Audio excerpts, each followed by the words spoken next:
Good morning, everybody. Sorry for the delay here. We had a little technical glitch at our end, so thank you so much for holding on while we got organised. So again, thank you for your time this morning as well to attend our webinar. And the topic of today is how third-party websites impact the consumer's journey on brand websites and purchase decisions. So my name is Karen Bainon and I'm a Principal Client Advisor here at Global Reviews, and really excited to go through this topic with you today. It's something we've been noticing coming up across a number of our studies as a bit of a theme and a pattern. So that's why we wanted to look at this across a number of industries today. So energy, super, motor insurance, home insurance, amongst others. We're focusing on the desktop device, and we've got data from the past few years, but up until this point, up until March 2019. So let's kick off into today. We've got half an hour. Well, we had half an hour. I might go a little bit over due to our late start, but generally we should be aiming for about half an hour session today. So I'll touch on who Global Reviews are, just as a starting point for those of you that aren't familiar with our company. Then we'll look at the methodology, how we capture the data that I'm going to show you today. The majority of the session will be on insights and opportunities, and then we'll wrap up at the end with a summary of key opportunities that we've looked at. So the purpose of today is just to give you a quick overview of selected results. It's only a slice. We can't cover everything in half an hour. Generally, when we work with our clients, we work in 2-hour sessions for one industry. So you can see it's a really high-level summary for today, just to give you a look of what the type of thing that we've been finding.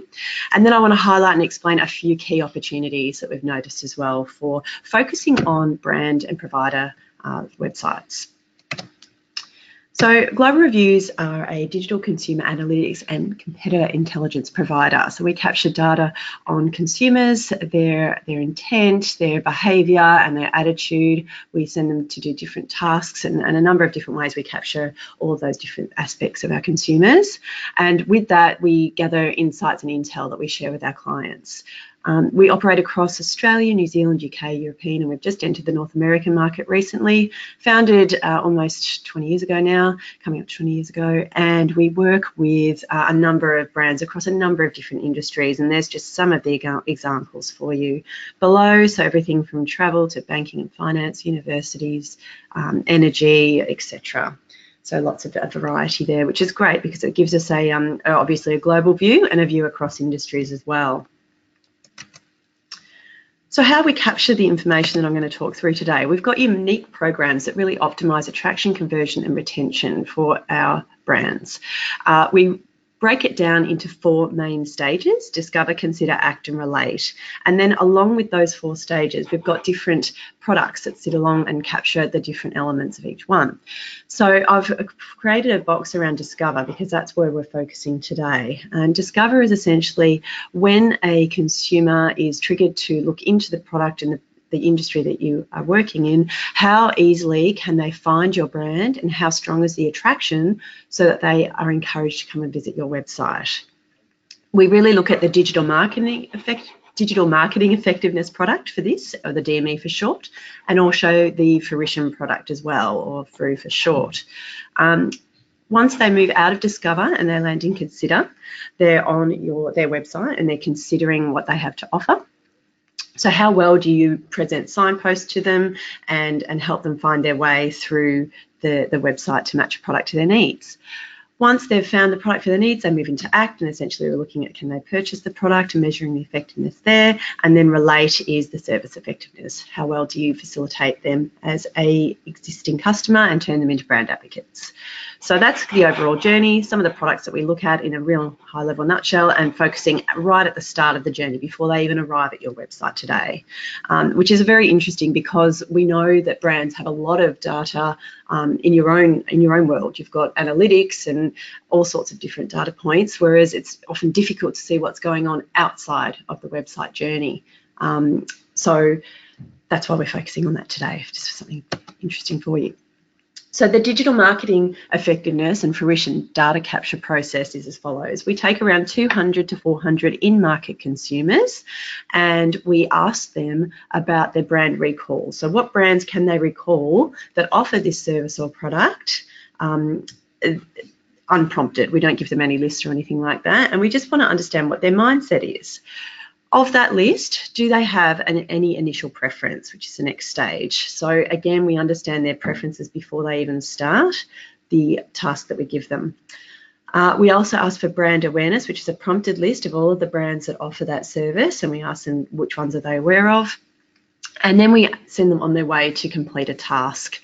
So the task is essentially identify a provider to supply a product to suit your needs. So this varies, of course, industry by industry, but if we take energy as an example, it would be identify an energy provider to supply an electricity product to suit your needs, that type of thing. Same with airlines, identify a airline provider to supply a flight that suits your needs. So those sorts of things. The really important thing about the task is we start them on a blank screen. So we don't direct them to any search engines. We don't direct them to any brands. We just want to see what they naturally do when they're starting from a blank screen. So they go off and they complete their task. While they're doing so, we're capturing all different sorts of things, such as the pages they visit, the websites they visit, search terms that they enter into search, etc.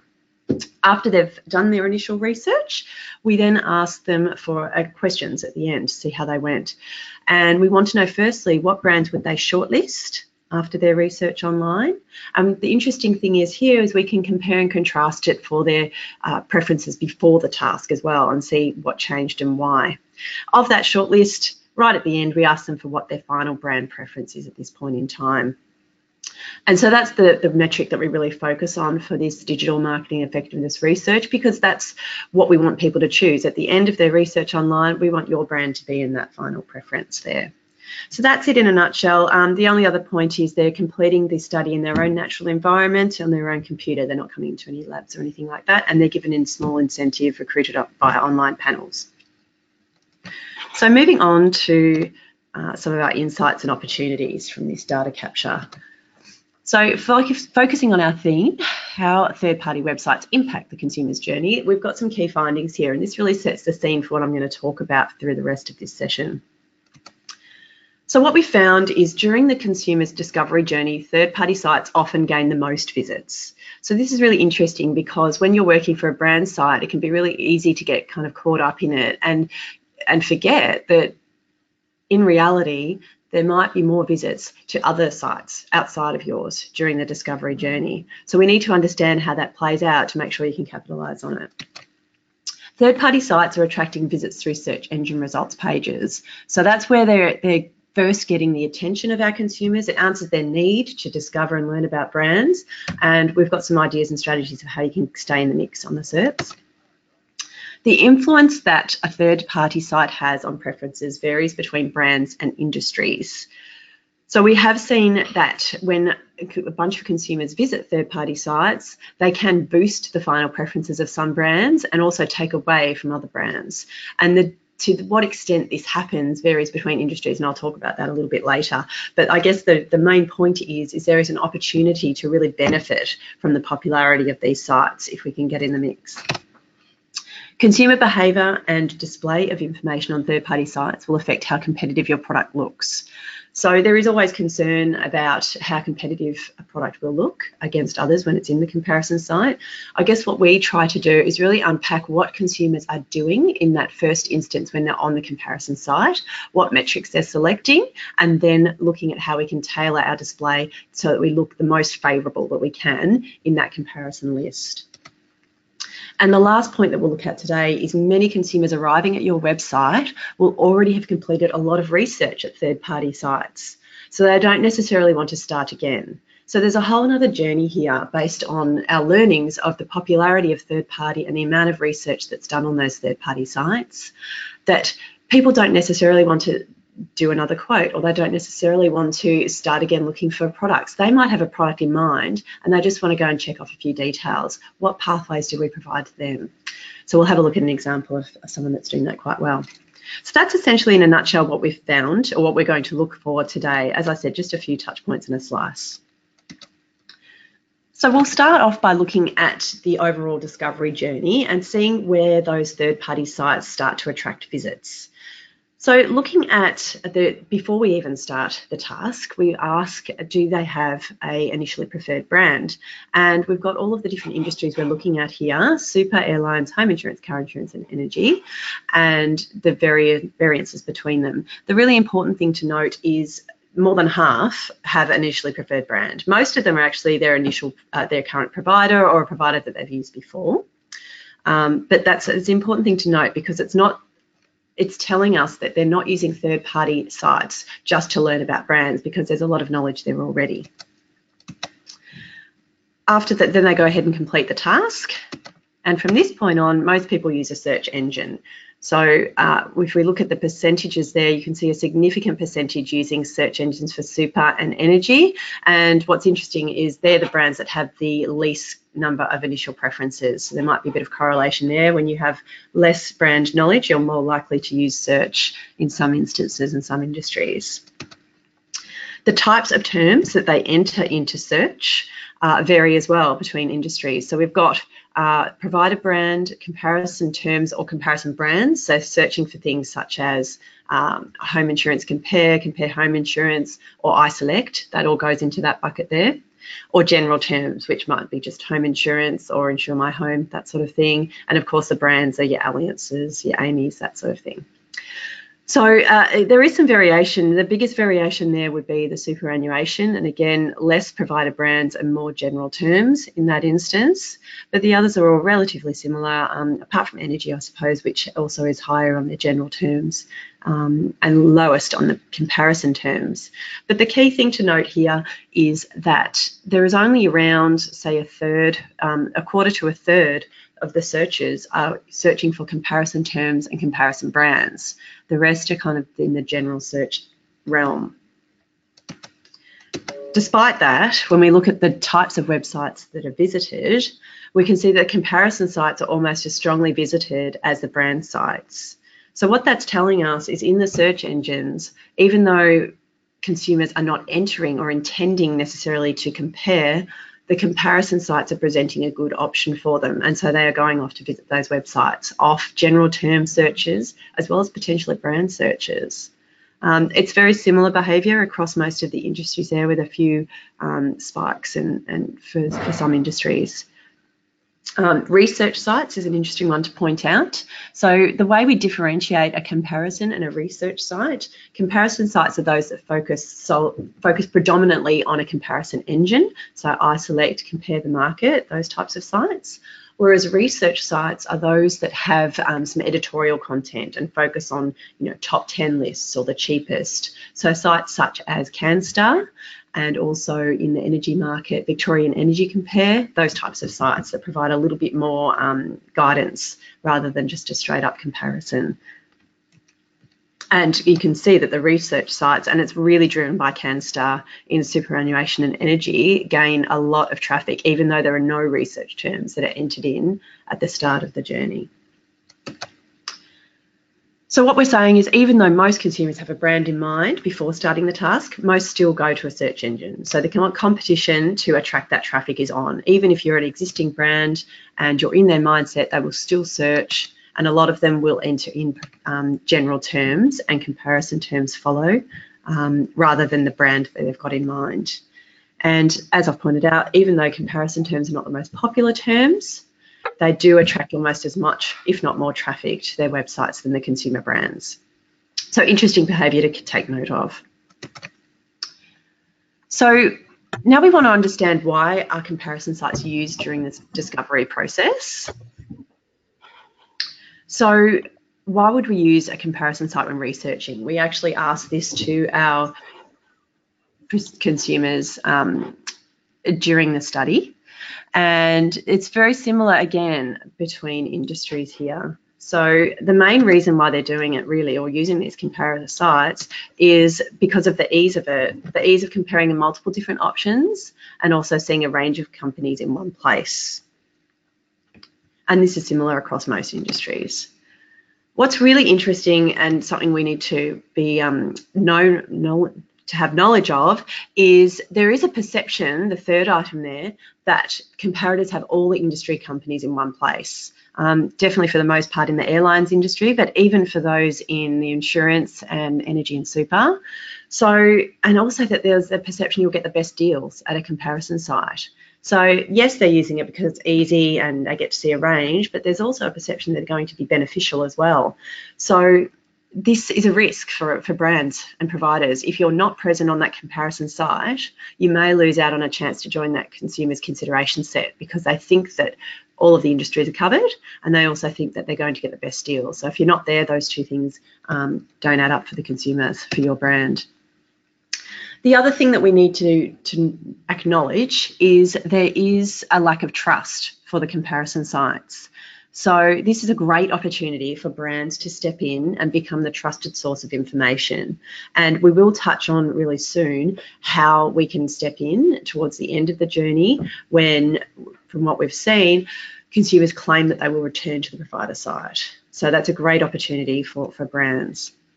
So that gives us an idea for when the comparison sites come up in the journey and why people are actually using them. Now I just want to give you an insight into what are the top visited sites per industry and show you how prominent those third-party sites are in each of the different industries. So we've just taken the top 5 visited sites per industry. This can be any site, whether it's a research, comparison or brand site. And what we can see is that the third-party sites come into the top 5 time and time again across every industry. In fact, there's only a brand site at the top of home insurance. The rest are all comparison sites.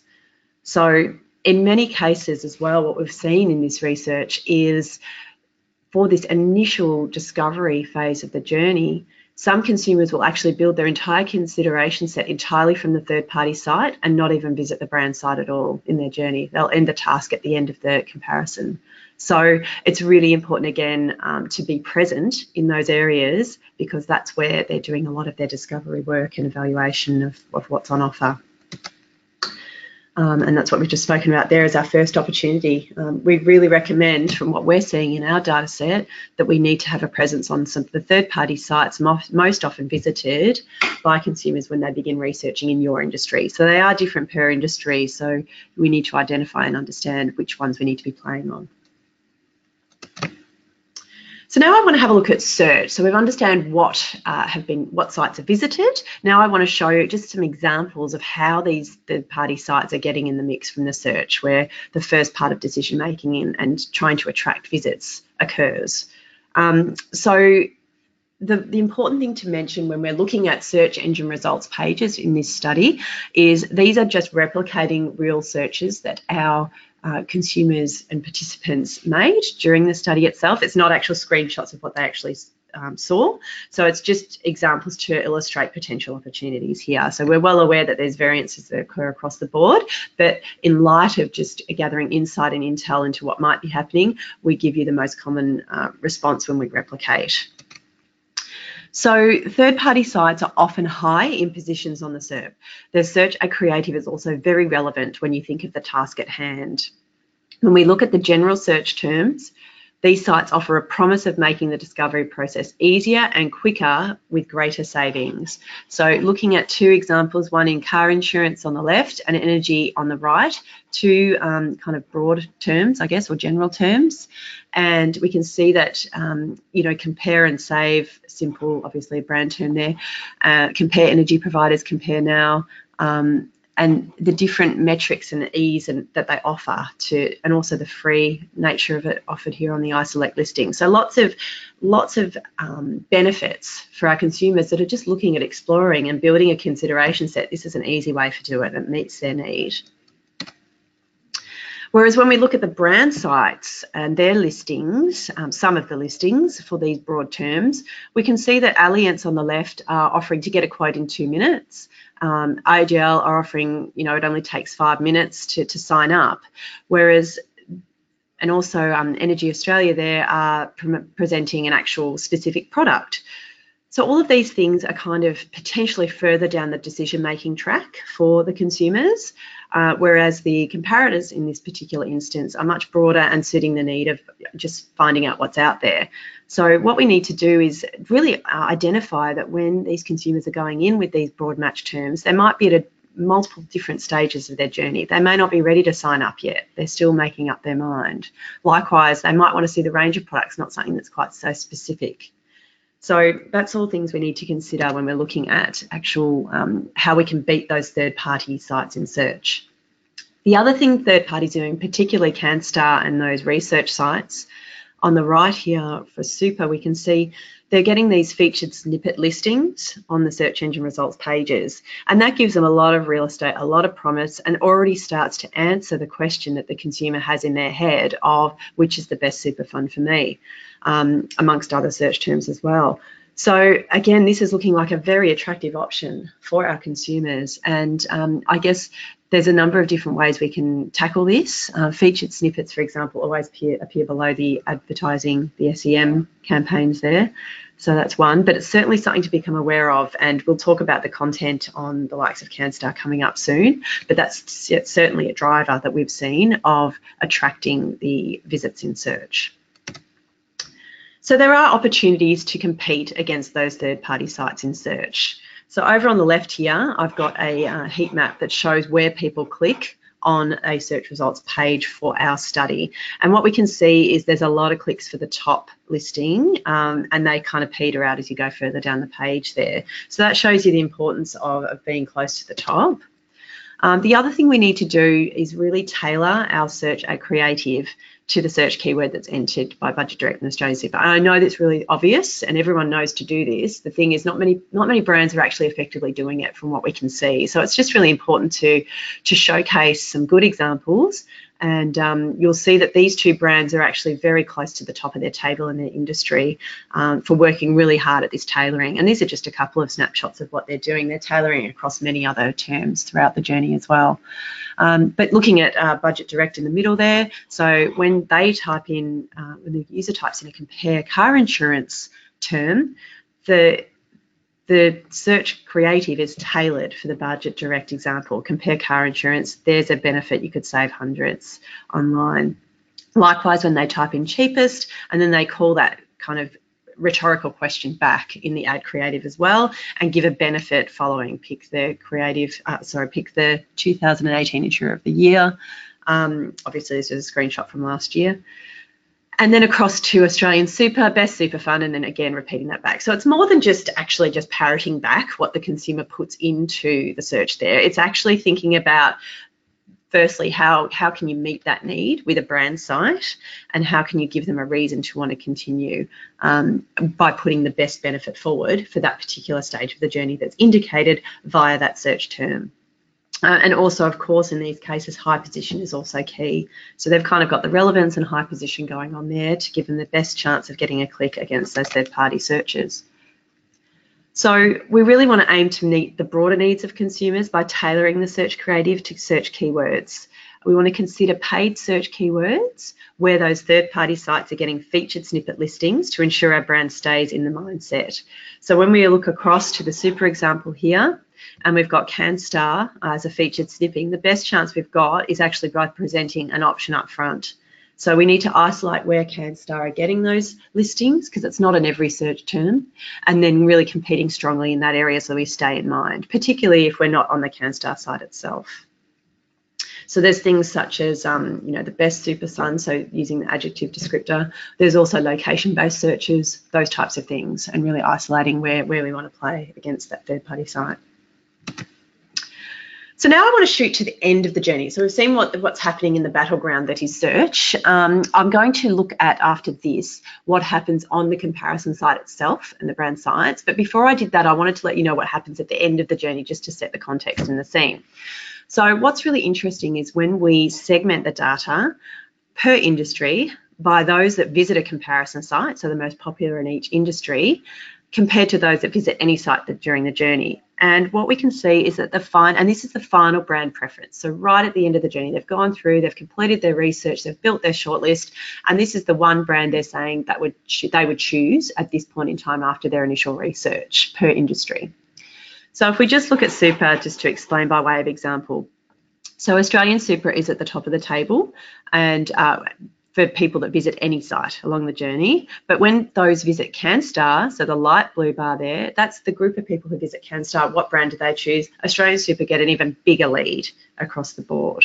Looking at domestic airlines, Webjet is a really interesting one. So the most popular third-party site in airlines, and people are actually choosing Webjet as their provider. The only industry where they're doing so. The rest are actually reverting back to brands. So therein lies another challenge if you're an airline brand, but that's almost a whole nother webinar. We'll talk about a few ideas on that. But certainly Webjet are doing multiple things around booking guarantees, guarantees of price, those sorts of things, so that it's becoming a more viable option rather than reverting back to the brand site itself. So basically offering a what looks like a stronger proposition. In our home insurance, we can see that AAMI is certainly benefiting when people visit Compare the Market and shooting into the lead there, breaking away from Allianz even further. And we can see that a site like Budget Direct in this case for home insurance is actually weakening when people visit Compare the Market. The reverse is true in car insurance. So Budget Direct get a significant lead by the group of people who visit Compare the Market compared to others. And finally, in energy here, we've got Alinta that have a strong benefit for those that visit CANSTAR, whereas AGL really suffer a bit of a consequence in terms of dropping away from the clear leader overall when we just look at those people that visit CANSTAR. So the really key point here is that those third-party sites are really influencing people's decisions in terms of what brands they're choosing, and there is opportunity as a brand site to capitalise on this and try and get your own influence out of this third-party arena. So now what I want to do is look at how people are actually using these third-party sites in the discovery process. I'm only going to show you a few key behaviours across a couple of industries. There's a lot we could unpack here, but this is really important to demonstrate what we need to do to put our best foot forward on these comparator sites.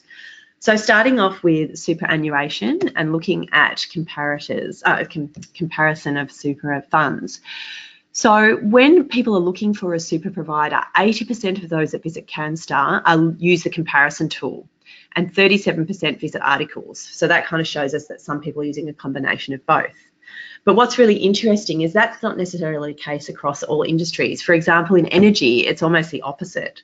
So the majority in energy are actually reading the articles, you know, top 10 energy provider, best energy provider, that sort of thing. And only, you know, around a third are using the search. So that's the first thing we need to understand. If we're going to play in this comparative space, where are our consumers going in that first stage of the journey in our industry? So once we know where they're going, we can then interrogate what they actually do. So we've got a heat map here that we've captured during our study, which shows some of the popular clicks that they made on the pages. And what's buried under that area of heat that I'm pointing to there is the option to only show results which link to a fund's website, and then the option to select yes. So around 2/3 actually select yes. So what that means is if you're a super fund and you're not partnering with CANSTAR, which gives you the ability to link to a fund's website and basically be shown in the results once the consumer selects yes, around 2/3 won't even see your brand when they go to this site. And we saw how popular CANSTAR was earlier for the superannuation industry. So a really important one to know that the value and the lost opportunity, I suppose, if you're not in this area with CANSTAR in this particular industry.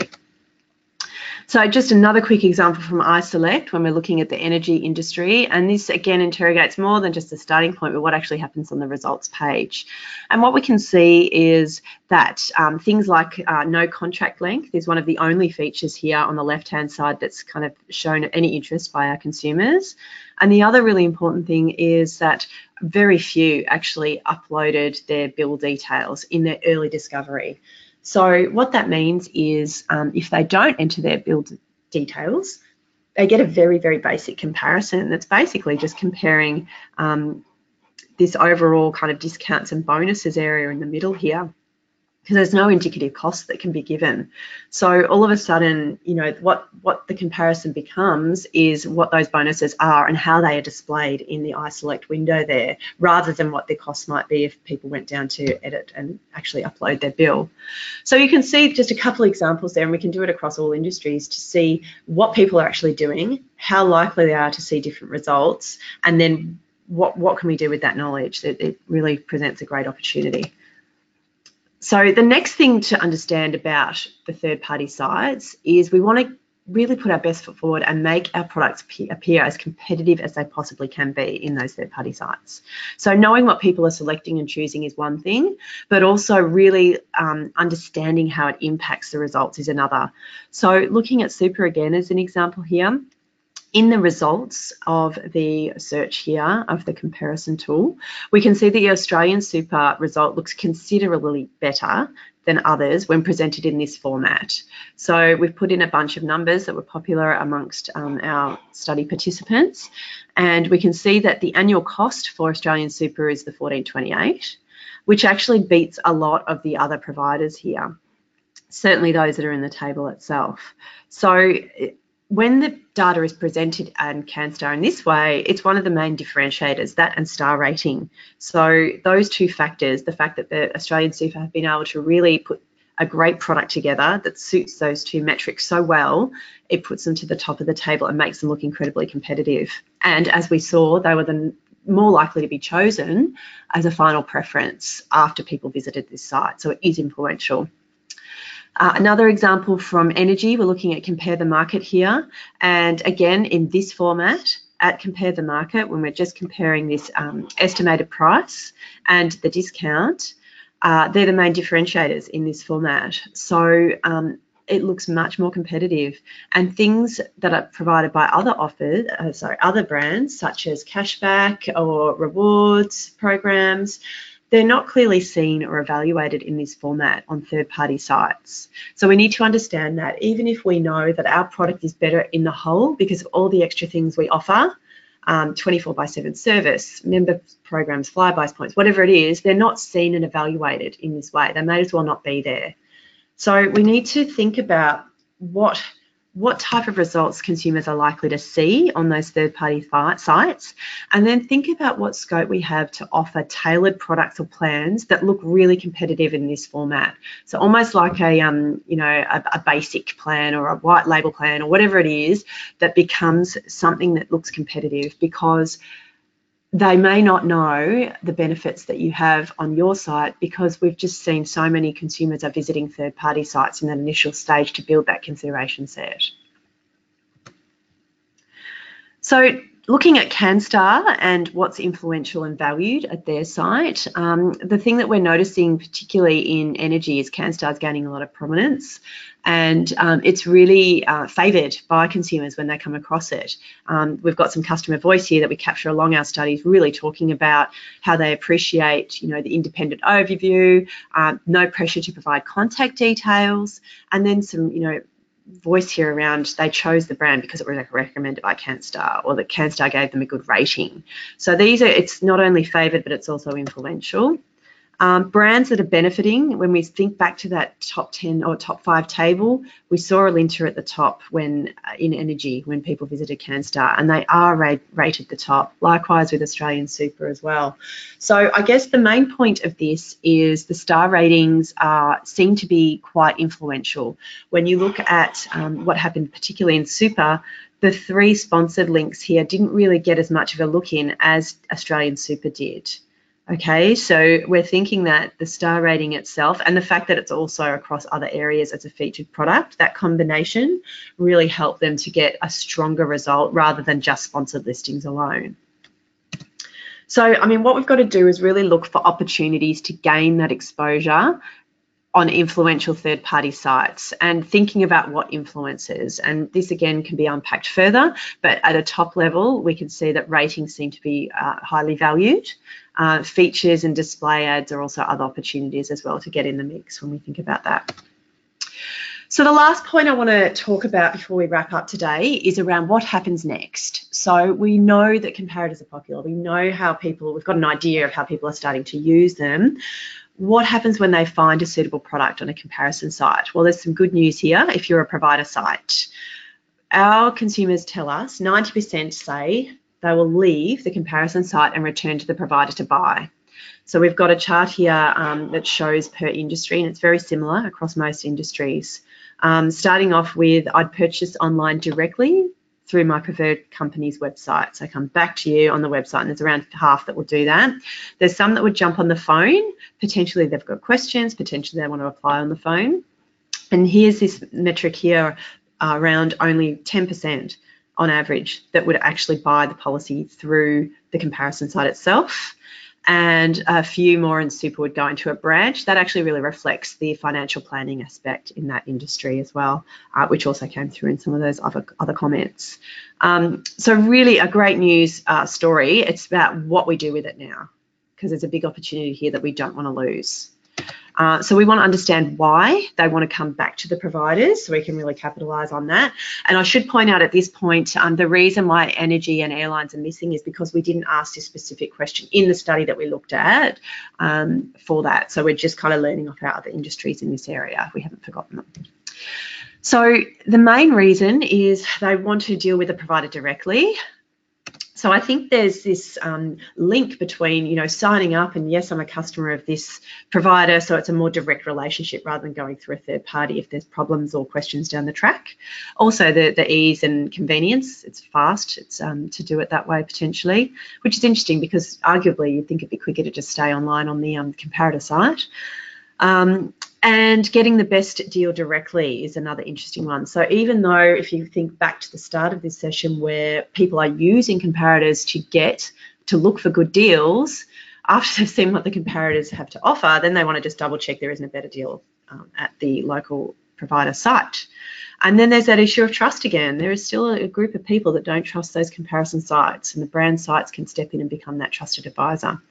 Also some customer voice around the perception that you'll pay extra on comparison sites, that comparison sites don't have all the details, and also that the comparison sites details need to be checked to make sure that they're correct. So again, great opportunity for you. Now it's about, as a provider, that they want to come back. Now, how can we make it easy? And what we've got to think about here is when they arrive back at your homepage, how do you make it easy for them to take this knowledge that they've already built? They've probably already got a product in mind, and how do you let them easily find that? And there isn't any real examples that we could find across any of the industries that we measured that do this well. So we've gone across to the university industry, one of the groups and industries that we work with, for a strong example. And what they do, the University of South Australia, their landing page offers multiple paths to a course to suit different stages of decision making. And this really suits the notion of someone that has already been out and done a bunch of research and facilitating their way back. So after visiting a third-party site, as we've said, they've completed a lot of research. They don't want to start again, but instead they may want to validate the information for the product they've already found. So the first thing that Uni of South Australia does that's quite strong is they give a value proposition right up front and a fact, a proof point. And they're also scattered throughout the rest of the landing page. Then they've got a shortcut to apply. This suits that person who's already chosen their course. They're just back to apply. They've got a direct path to the course. I know what I want to study. So this might be for that person in your industry who knows what product they want. They know what product they want to look at. They've found it somewhere else. They need to be able to find it easily. Or a discovery pathway for those that still aren't sure, or they still want to know the range. So they've seen a product on a comparator site, but they still want to see other ones that you have to offer. So there's a pathway there. And a browse pathway as well. So they know the type of area that interests them, but how can I browse around and see what's on offer? So that's giving you an idea of how we can address multiple entry points for those that have visited comparators. And it's often overlooked, an easy entry into a specific product.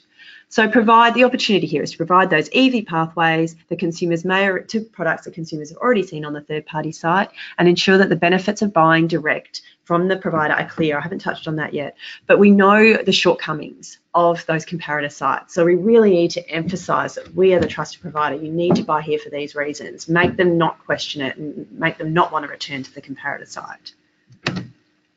So that's it for today. Well out of time here. Thanks for hanging on, because I know we were over because of the slow start. I'll just wrap up our opportunities and then I'll close it off. So in a nutshell, there is opportunity for brands to take advantage of the popularity of third-party sites and increase the likelihood of final preferences. The key insights we identified that lead to the following opportunities for provider brands are: during the consumer's discovery journey, third-party sites often gain the most visits, so you need to have that presence. Third-party sites are attracting visits through search engine results page, so we need to tailor and look like an attractive option, and also the paid search to sit above some of those featured snippets. And consumer behaviour and display of information will affect how competitive your product looks against other brands. So really have a look at how your product looks and how you can gain more exposure and a better presence on those third-party sites. And lastly, more consumers arriving at your website have already done a lot of research on third-party sites. They won't want to start again, so provide multiple entry points for them to make it an easy process to get to the final decision to choose your brand. So that's it for today. Thank you again for your time, and sorry for the technical problems that we had. We've got some contact details there if you are interested in getting some more information. I appreciate your time to listen to an interesting topic that we've found in a lot of our research.